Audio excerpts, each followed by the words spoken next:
Yeah, you have to be facing a partner. Outside circle.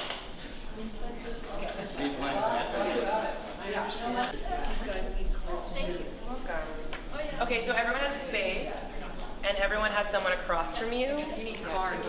And everyone has a card. So I'm going to explain all the steps. It's quantitative. Yes. Okay, so the first thing you're going to do is you're going to write on your card, and if you don't have a pen, I can hand you one, a question that you would like to be asked. So it could be something that you've never been asked before. It could be something that you just love talking about. It could be something that you talk about anyway, but no one's ever asked. I don't know, whatever. And it has to be, it's a good opportunity to be asked something that you want to be asked too. So, but it has to be general-ish enough that someone else could also answer it. So it couldn't be, you know, well, I mean, take that as you will. And also I will, you have to feel comfortable releasing that question to the room. Like the first time I did this, my question was, how do you feel about Alberta? And I really wanted to talk about that. And then I didn't know, yeah, anyway, I didn't want to hear what other people felt about Alberta. No, that's part of it too. It was fun, but I didn't, I was like, oh, okay. It should be something fairly intimate, something. It can be, yeah, but it's something, the main direction is something that you'd like to be asked. And it will go into like to talk about. Yeah. So I'll give you a minute. That's hard. Getting away from like these. It doesn't have to be the only thing, the only question. No, sure, come. Okay, you have 9 more seconds. Are we good? No? Okay, I'll explain the mechanics and then we'll go. Okay. So what you're going to do in a second, hold, is you're going to trade cards with your across the circle partner. And then you're going to be asked the question you just wrote. So you're going to receive a card, you're going to ask your partner that question, okay? And then I'm going to give you each a minute to talk. When you hear the thingy, you trade speakers, and when you hear the thingy again, we move places. So I think probably the outer circle will move clockwise, and then the inner circle stays where they are, right? They can, or they can shift. Or they can shift, or... Well, you might as well. Might as Might as well. Everyone gets up. Okay, yeah, so the outer circle moves this way, the inner circle moves that way. Okay? And then, when you get to your new place, okay, so you hold on to the card that you give them, right? Okay.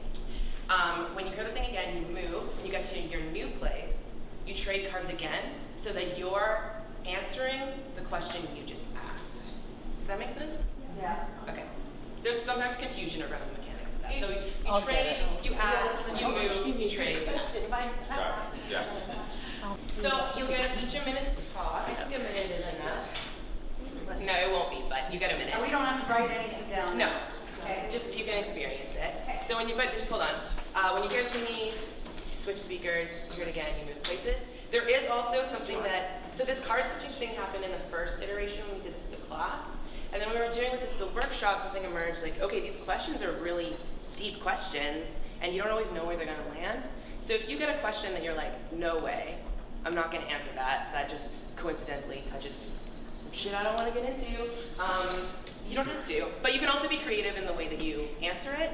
And so we thought there, some kind of symbol, if you hear the question, you don't wanna answer it, can someone just suggest some twinkly fingers? Cool, you can do that, and then when it gets your turn to talk, you can talk about whatever you want. But also I encourage you to just be creative about how you answer it. I'm not sure everyone's thought it was this, right? 4-finger. Not answering, particularly. Or and then you have to change the subject. Yeah, it's your something, so you make a proposal for it. Or you can answer it the way politicians answer questions. Yeah, exactly. Yeah, that's very interesting. Yeah, just stay on message. Yeah. Okay. So, hopefully this will be loud enough for me to move around. Are we ready? Okay, so trade cards if you haven't already. And go. Wait, who's Inside or outside start? you know, Most people comes up there, wherever I'm looking now, it's sort of been that. but I don't know if that's really true. I mean, I'm not sure people do. Speakers. Okay, now I ask you. If you could just... She's the one who tugs at my sleeve, calls me names, including such dandies as Magdalena. One of two.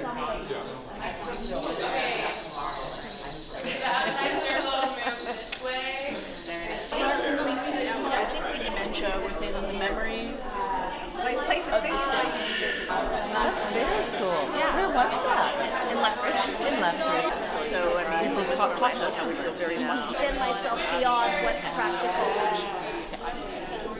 Okay. Thinking of Take your part. Hi. Better job than this. And that put me on a track for a lot of people, not just some other people. Yeah. I mean, it makes us learn to be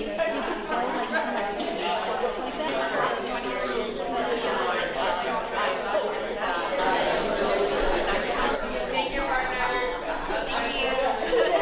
So I just wanted to say a quick word about, I guess, the first iteration of the speed dating and how it's being adapted for different contexts, which Mars touched on.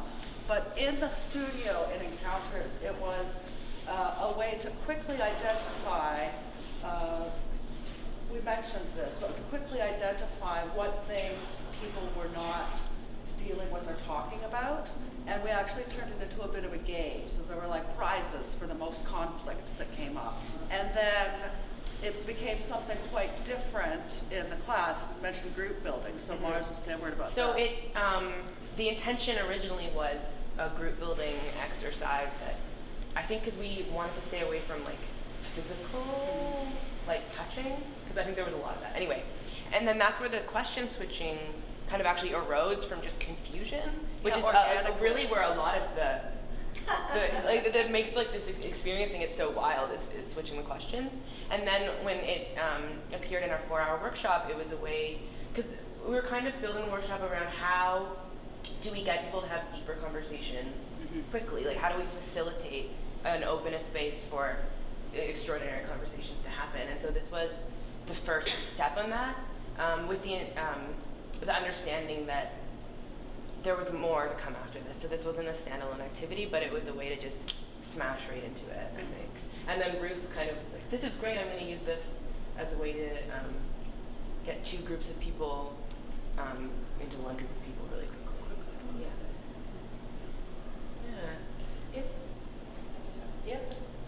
What if you got a question like, what superpower would you like to have? Which seems like a superficial question. Yeah. Well, I don't think that is a No, I don't think it is. It's sort of like the basic premise is there's no judgment. If this is something, and you know, we could animate it that way actually. is that there's no judgment. If this is something that you really want to answer, then. And I think the idea is that the questions aren't something imposed by the facilitators. They really emerge from the group, and there's a really rich diversity of questions that come like in a minute that you've written them down, and then you have this great list of questions that we could never impose on this group. And I'd love to talk about superpower. Yeah, I think that's actually a really No, I'm just saying that because, you know, I did that initial workshop with Ruth, and I used that as a kind of, you know, icebreaker first day question, and wasn't satisfied with the, well, not satisfied, was struck by not necessarily the superficiality of the question so much as by the way people were able to avoid answering in a deep way, but it wasn't structured similarly to this. So I appreciate the privacy of the structure that allows people to open up. So we just have a few minutes, but the questions are what stood out for you in terms of that experience, and what relevance do you think it had to Art for Social Change? And then if along the way you have questions for the Encounters folks, they'll just make note of those and they can respond to you later because we only have a few minutes now. But you know, what stood out for you? Yes, Patty and then Jen. It's theory. It's related to theory, which is Arendt's theory around diversity and appearance, is that we are born to appear before others. And what struck me was how much information we felt we really wanted to get to the other person. You know, it's just the speed and the rapidity and the outpouring of how much we sort of felt inside this exercise, the desire or need to tell all right away to the next, and it didn't matter even what question it was. Yeah, let me just drill down a second on that. And it, from within you, was the desire, I want to be seen accurately, or was the desire, I want to connect to this person, or was it some other thing or combination of things? I want to connect with this person. Thank you. Jen, you were next, and then Tracy. I found for me personally, the hardest question for me to ask was the one that I've written down to be asked. And I don't know if other people had that experience or not, but as soon as I was being asked questions that I wasn't responsible for the question, it was way easier to answer it much more frankly.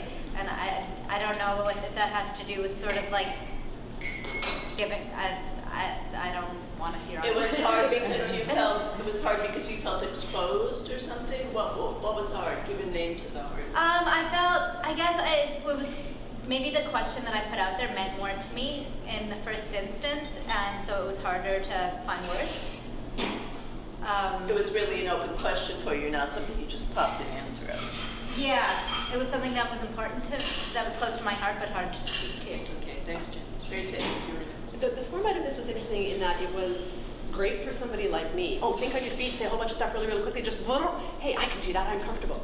But my area of specialization is educational technology, and one of the reasons that I like using technology media education is because a lot of times that involves online conferencing, asynchronous discussion, where the people who aren't comfortable going can stop and reflect and take the time they need.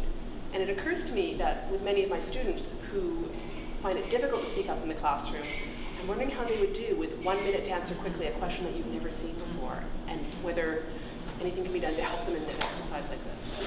Thank you, Tracy. Well, if anyone has experience with that, it'd be interesting to know. Nicole, you were next. I thought it was an interesting experience in the terms of you're hearing something and you want to respond almost. But it really, I like it how it honors the listening, and so you have to listen. And then when it's your turn to speak, a couple of questions I found that I had a quick answer, and then I realized 1 minute is actually a lot longer than it sounds, right? And then you keep on going and you keep on finding like new layers to your answer. So I thought it was. Yeah, thank you, Nicole. I noticed Morris didn't say don't respond, listen with total attention, don't say anything, but I think we mostly internalize that as part of our instructions. Anyway, Steph was next. I just had a quick comment. Okay, and then Tara and Anna.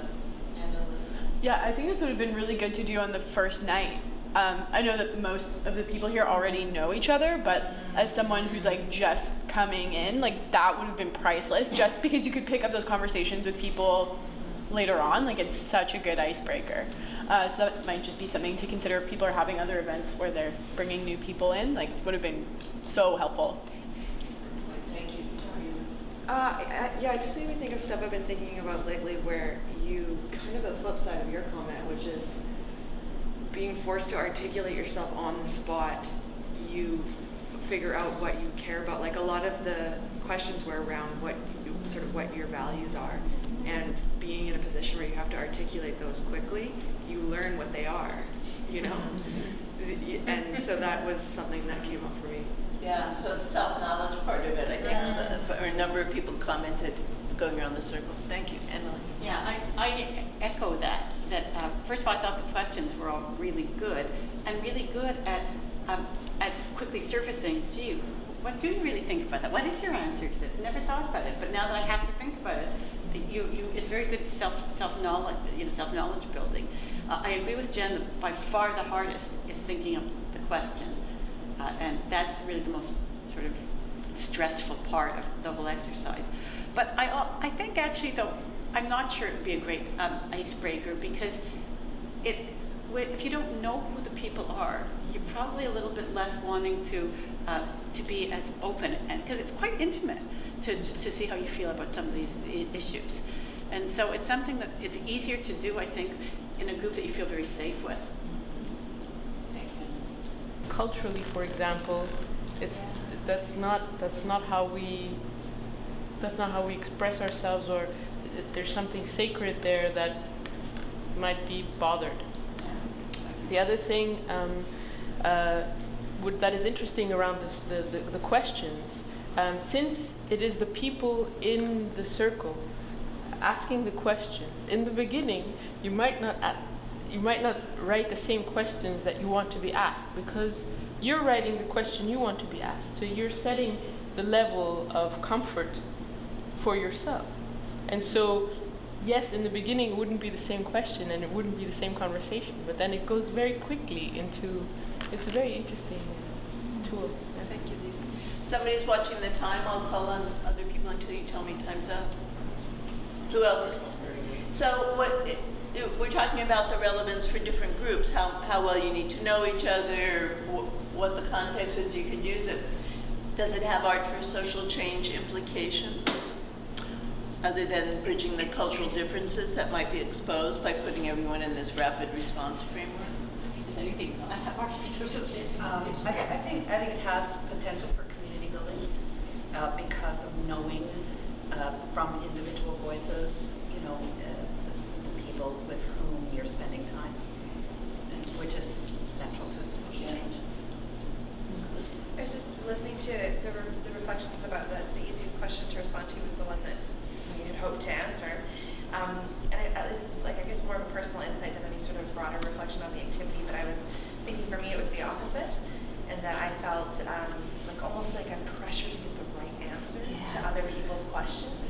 And that, like, again, this is part of my own journey of knowing myself and knowing that there isn't just like one correct answer, but you know, this sort of recovering perfectionist piece of me is thinking like, there's a spirit to this question.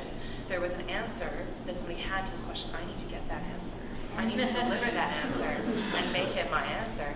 So in that regard, the question that I had hoped to answer felt easier because I was prepared with my right answer for it. I don't know if that's making sense or not. Very animated.